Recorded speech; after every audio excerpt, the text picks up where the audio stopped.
They say the wheels of justice turn slowly, but under Donald Trump, those wheels weren't just slowed down, they were ripped clean off the machine and handed to his most loyal followers. What we're watching right now isn't oversight, it's sabotage. It's the inversion of truth itself. Violent rioters who beat police officers and smashed their way through the Capitol are painted as heroes and political prisoners.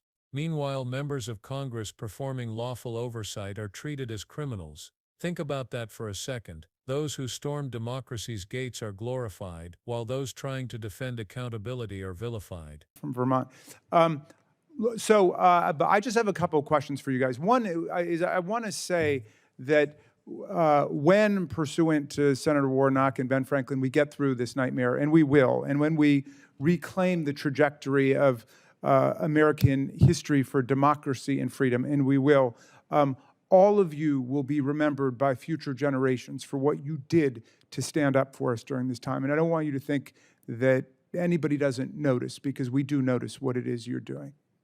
But I want to ask you this, because in addition to the substantive defense of the rule of law and the Constitution you're engaged in, all of you are also modeling what it means to be an attorney general. Because we've got an attorney general of the United States who literally thinks her job is to be the president's lawyer and to do whatever the president wants her to do, and thinks that the Department of Justice is the law firm for the president and his political party. I mean, that's a remarkable deformation and diversion of American history. So although it's indisputable that all of you are Democrats, I don't think you're here to represent the Democrats or the Democratic Party of your state. And I just wonder if you would say a word about what it means to you to be an attorney general and to try to act on behalf of the rule of law and not a political program. Perhaps Attorney General Rowell, if you'd start. Thank you for that question. I serve as the Attorney General of the state of Illinois, and in Illinois, I am independently elected from the governor, and by way of that, I serve the rule of law. I don't serve the governor. I do represent the governor. I represent the agencies within state, but I serve the rule of law, and I take that distinction very seriously, and I think that the U.S. Attorney General should operate with the same sort of, she shouldn't be loyal to the president, but she should be loyal to the rule of law. That does not mean you're not representing the government and the administration, but you have to do so within the bounds of the rule of law, and we take that very seriously. Is there any one of you who would describe your job as being the governor's lawyer? Exclusively, in any way, okay. So I don't know if anybody wanted to add anything else on this. Yes, Attorney General Campbell. I'll just add, similar in Massachusetts, elected by the people, and I'm accountable to the people in upholding the rule of law and protecting their rights and protecting our state's economy.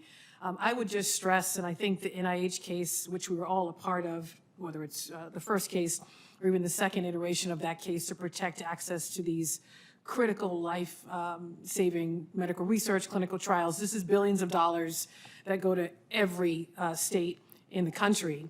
We came together not looking at, okay, how do we just protect those who are Democrats or identify as Democrats in this country? We came together recognizing the unlawful actions by this administration to cut that funding.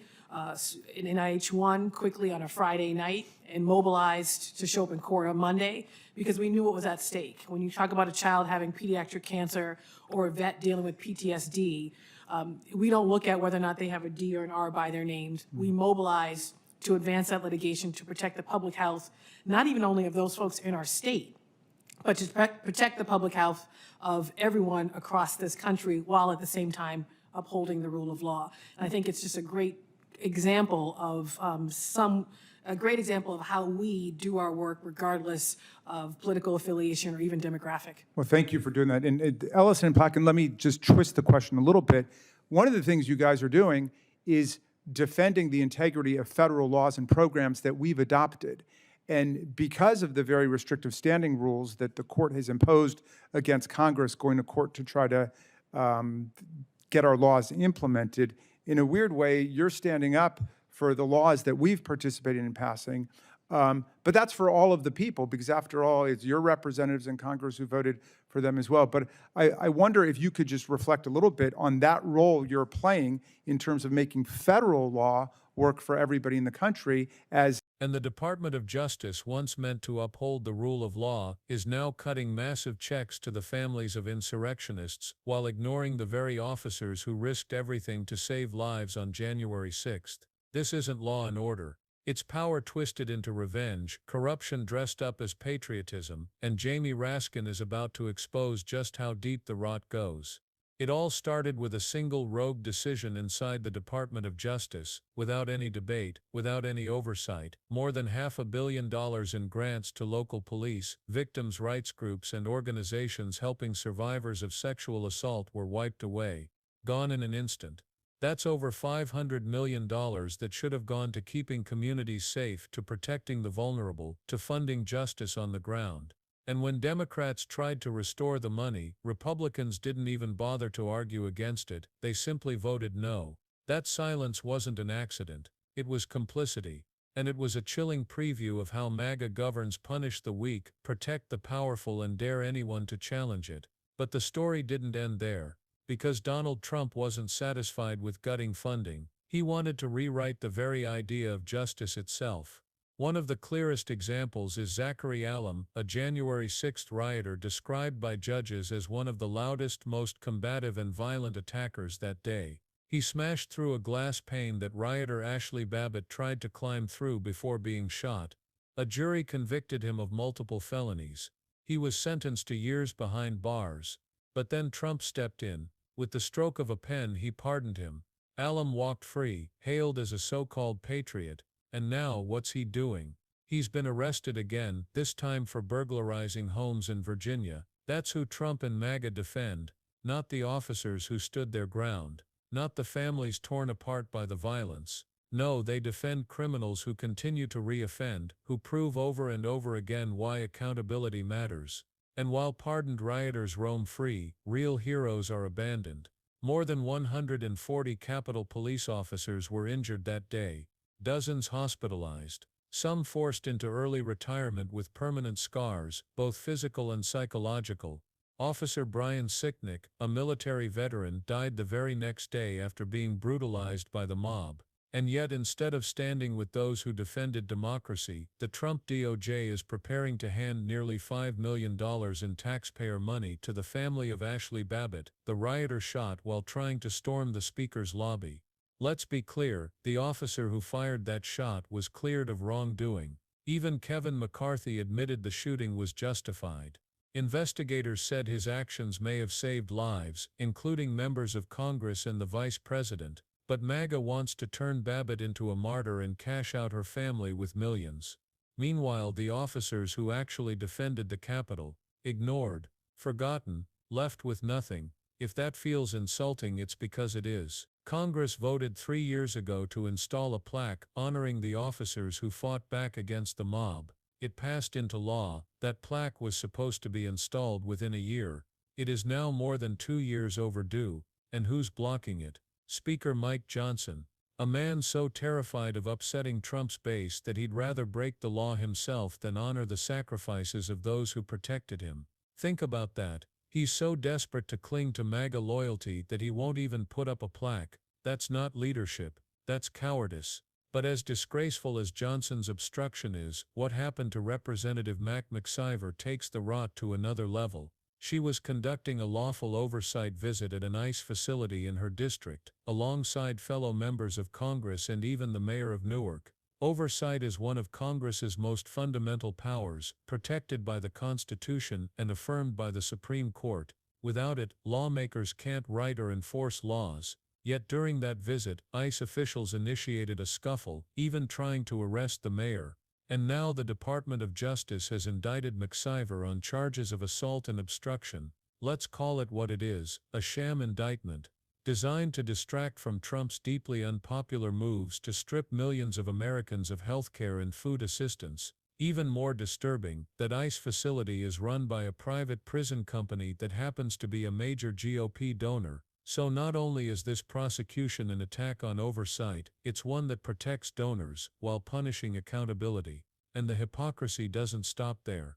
MAGA leaders now refer to January 6 rioters as hostages and political prisoners. But let's be honest, a hostage is someone kidnapped by terrorists and held for ransom. A political prisoner is someone like Nelson Mandela, jailed for opposing an unjust system. Rioters who smashed windows, assaulted officers, and tried to overturn an election are not hostages. They're not political prisoners. They're violent offenders who broke the law. And yet, Trump's allies not only celebrate them, but they also accuse Representative McIver of leading an insurrection just for performing oversight. The inversion of truth couldn't be more absurd. Meanwhile, the same DOJ that bends over backward to protect insurrectionists has been firing senior prosecutors who worked on January 6 cases, more than a dozen experienced attorneys removed, just to clear the way for Trump's vengeance-driven agenda. And now, while Trump cries that Joe Biden is weaponizing the government against him, he's the one actually doing it. He's hijacking the DOJ to shield his allies, punish his critics, and enrich his donors. It's not about justice, it's about revenge. And the cost is the credibility of our institutions. Jamie Raskin laid all of this bare. He didn't mince words. He didn't tiptoe around the truth. He drew a line between the corruption, the cowardice, and the consequences. And what he showed is that MAGA's idea of law and order is a lie. They don't defend the rule of law. They defend loyalty to Trump, no matter how dangerous or corrupt. They'll shower millions on the family of a rioter, but they won't honor the police who defended democracy. They'll criminalize oversight while pardoning criminals. They'll trample laws they swore to uphold, just to cling to power. And that's the lesson here. Trumpism isn't about populism or patriotism. It's about power. It rewards violence, punishes dissent, and calls it justice. It abandons heroes, glorifies insurrectionists, and calls it loyalty. It weaponizes government, then screams about being the victim. And unless it's called out, it will keep corroding every institution it touches. That's why voices like Jamie Raskin matter, because he's not afraid to cut through the noise, to shine a light on the corruption, and to remind us of what's at stake. And if you believe that truth still matters, if you believe in honoring heroes over criminals, then this is your fight too. So don't look away. Stay engaged, stay loud, and let's keep this fire burning. If you're with us, hit that like button, subscribe for more, and drop a comment below to show you're still standing on the side of justice.